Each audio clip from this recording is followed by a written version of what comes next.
Et oui, ce jus peut sauver votre vie. D'ailleurs, comme tous les jus, comme tous les fruits, comme tous les légumes. Mais en fait, ce qui sauve votre vie, et vous l'avez déjà compris si vous regardez ces vidéos, c'est pas les jus, c'est pas les remèdes extérieurs. Ce qui sauve notre vie, ben, c'est le vivant. C'est notre nature d'être vivant.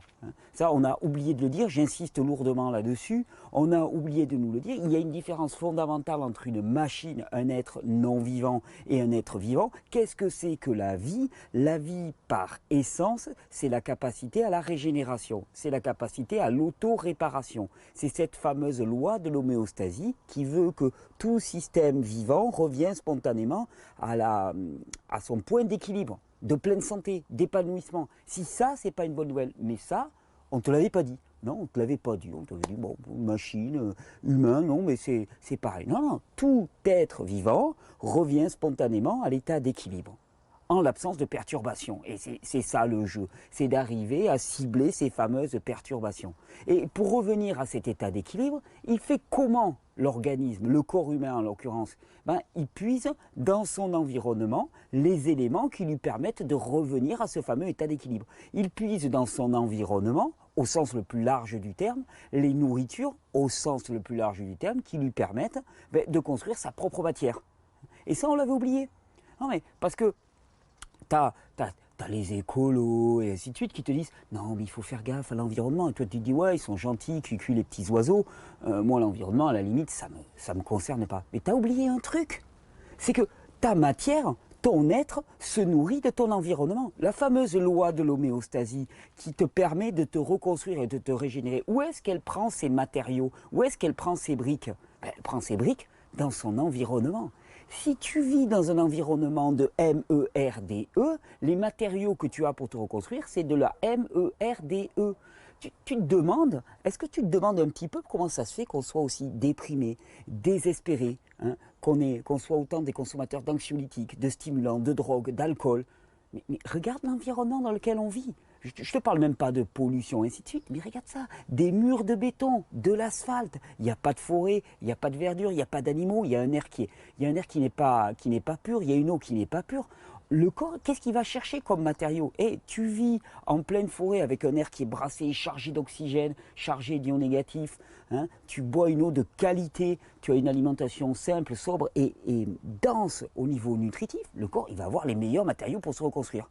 D'accord? Si tu lui donnes une alimentation complètement dévitalisée dans un air qui est totalement pollué et avec une eau qui est polluée, avec des relations sociales, des relations avec ton groupe de personnes avec lesquelles tu évolues qui sont conflictuelles et dures, qu'est-ce qu'il va avoir comme nourriture pour se reconstruire? Eh bien ça.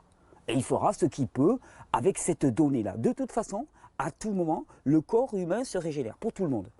Ça, c'est la bonne nouvelle en permanence, mais avec ce qu'il a sous la main. Si ce qu'il a sous la main, ce sont des matériaux de piètre qualité, ben, il fera avec les matériaux de piètre qualité. Si ce qu'il a sous la main, c'est des matériaux d'excellente qualité, alors il se régénérera avec les matériaux d'excellente qualité. L'environnement fait tout dans la réparation. Et parle à des marins, ils te disent bien, quand tu es en mer, par exemple, si tu te coupes, ben, ta plaie, elle cicatrise plus difficilement. Parce qu'on est dans un milieu, un environnement qui est particulièrement corrosif. Une personne très fatiguée va se couper, son système immunitaire ne va pas être aussi efficace et ça va se cicatriser plus lentement. Tout est dépendant de notre environnement. On a oublié que nous étions partie prenante de notre environnement, mais pas de façon intellectuelle. C'est juste que toute notre nourriture, qu'elle soit alimentaire, qu'elle soit spirituelle, qu'elle soit émotionnelle, qu'elle soit relationnelle, que ce soit l'air, l'eau, hein, toute notre nourriture, tout ce qui nous alimente en permanence et qui constitue notre matière, puisque le corps prend cet extérieur pour en faire notre matière, l'incorporer, passer du non-soi au soi, ben, toute cette nourriture, elle détermine qui nous sommes. On te rebat les oreilles avec la génétique. La génétique ceci, la génétique cela. La génétique, quelque part, c'est te dire, bon ben écoute, c'était à la naissance, pas de bol, ça t'est tombé dessus, t'as tiré le mauvais cheval, et puis de toute façon, ta vie, elle sera pourrie. C'est tout. Oh, allez, je vais te donner un petit speed, un petit coup d'alcool pour faire passer la pilule, mais ne la ramène pas. De toute façon, c'était comme ça, c'est donné, c'est génétique. En plus, génétique, quand on te parle de génétique, on te parle de génétique cellulaire. On a oublié qu'il y avait tout un génétique bactérien, ce qu'on appelle le microbiome, qui est plus de 10 fois plus important. Mais bon, soit passons, Pasteur était passé par là, donc le dogmatisme était rentré en marche. Et donc on te dit, voilà, ta génétique, c'est ça. Donc, en fait, quand on te base tout sur la génétique, premièrement, ta responsabilité, tu oublies, aucune responsabilité, tu peux faire ce que tu veux, de toute façon, c'est la génétique. T'es né comme ça, mais n'espère pas que ça évolue, t'es né comme ça, c'est fini. Non seulement la génétique, ta responsabilité, elle disparaît complètement, et ton environnement, tu t'en fous. Tu peux vivre dans l'environnement que tu veux, de toute façon, c'était donné à la base. Il n'y a pas de chance que ça évolue. Et ça, c'est l'espèce de discours lénifiant qu'on nous sort en permanence. C'est-à-dire, toi, tu n'as rien à faire là-dedans. Tu n'es pas un paramètre de l'équation. Il y avait la donnée à la base, ça se déroule. Et mais entre diagnostic et pronostic, on a oublié un truc, il y a toi. Diagnostic, pronostic, toi. Moi, je suis là, et qu'est-ce que je fais maintenant au quotidien?